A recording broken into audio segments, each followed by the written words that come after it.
Welcome back to It's Time for Beer. Today I'm starting a new experiment. I'm going to brew a batch of beer. I have my grain, I have my yeast, I have some hops. What the experiment is, if you can read this, I don't know if you can or not, it says stored in attic. Well, I moved last June, and before I moved, I stored everything in boxes, brought it over here. Well, you see, the problem is that as people were helping me bring stuff in, it got put right up into the attic. Usually on the bottom of the pile is where all the stuff I need goes. And that's pretty much where this ended up. In a box, in the attic, in 100-degree plus weather, humidity, whatever.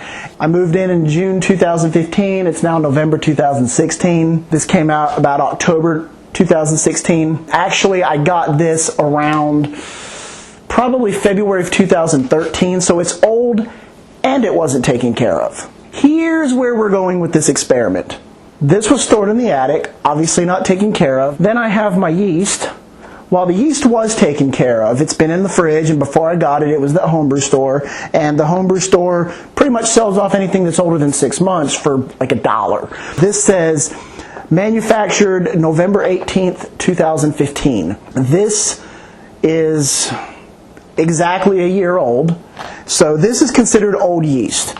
Once I hit the smack pack, it took about a week for this to actually start puffing up. I made my yeast starter and it's been sitting there for about 2 days. On to the hops. I have, you see these big Mylar bags here. These Mylar bags, I got 4 of them for Christmas in 2013. And one of them is Millennium. It's a pound of Millennium. I got a pound of Cascade, and I got a pound of Willamette.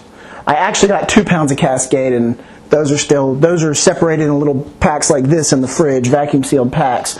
These 2 have not even been opened yet.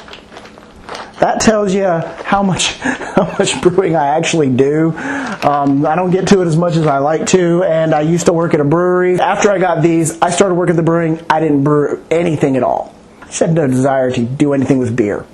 Now, they have been taken care of. These have been between the freezer and the refrigerator their entire life. And all of the hops, when I open them, I immediately vacuum seal them. So they've had minimal exposure to oxygen. They still should be in good condition, but the alpha acids are probably diminished by this time because of the age of these hops. There's been studies that say they drop a certain percentage every year that they're kept, even if they're kept in the freezer. So anyway, that is the start of my experiment. I have my yeast going. Sometime in the next few days, I'm actually going to begin brewing. It's not going to be anything fancy. It's probably just going to be an IPA. I just want to see if my old ingredients will make at least a decent beer. I will leave you for now, and I will be back on brew day. If you enjoyed this video, please hit the like button below, and to see more beer reviews and homebrew tutorials, please hit the subscribe button.